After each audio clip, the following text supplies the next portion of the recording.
എല്ലാവർക്കും എന്റെ സ്നേഹവന്ദനം അറിയിക്കുകയാണ്. പണ്ടത്തെ മാതാപിതാക്കൾ സ്കൂളിൽ പോകാതെ കറങ്ങി നടക്കുന്ന കുട്ടികളോട് പറയുന്ന ഒരു കാര്യമുണ്ട്.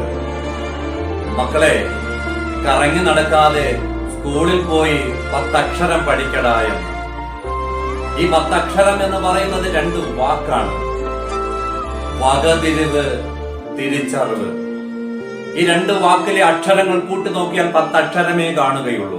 ഇത് പോയി പഠിക്കടാ എന്നാ പറയുന്നത്. മനുഷ്യ ജീവിതത്തിലെ ഏറ്റവും പ്രധാനപ്പെട്ട 2 കാര്യങ്ങളാണ് അറിവ്, തിരിച്ചറിവ് എന്ന് പറയുന്നത്.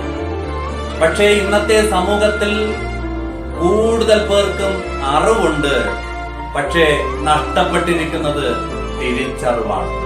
അതുകൊണ്ടാണ് മാതാപിതാക്കൾ മക്കളെ കൊല്ലുന്നു, മക്കൾ മാതാപിതാക്കളെ കൊല്ലുന്നു, സഹോദരങ്ങൾ തമ്മിൽ കൊലയാളികളായി മാറുന്നു, അധ്യാപകർ തങ്ങളുടെ മുന്നിൽ വരുന്ന കുട്ടികളോട് അപമര്യാദയായി പെരുമാറുന്നു, കുട്ടികൾ അധ്യാപകരോട് അപമര്യാദയായി പെരുമാറുന്നു, ഡോക്ടർമാർ തങ്ങളുടെ മുന്നിൽ വരുന്ന രോഗികളോട് അപമര്യാദയായി പെരുമാറുന്നു.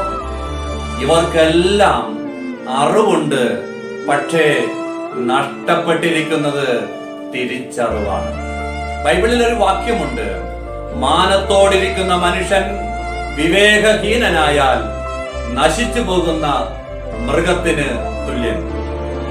നമ്മുടെ ജീവിതയാത്രകളിൽ മാനത്തോടും വിവേകത്തോടും തിരിച്ചറിവുകളോടും ജീവിക്കാൻ അതിന് ദൈവം നമ്മെ സഹായിക്കട്ടെ.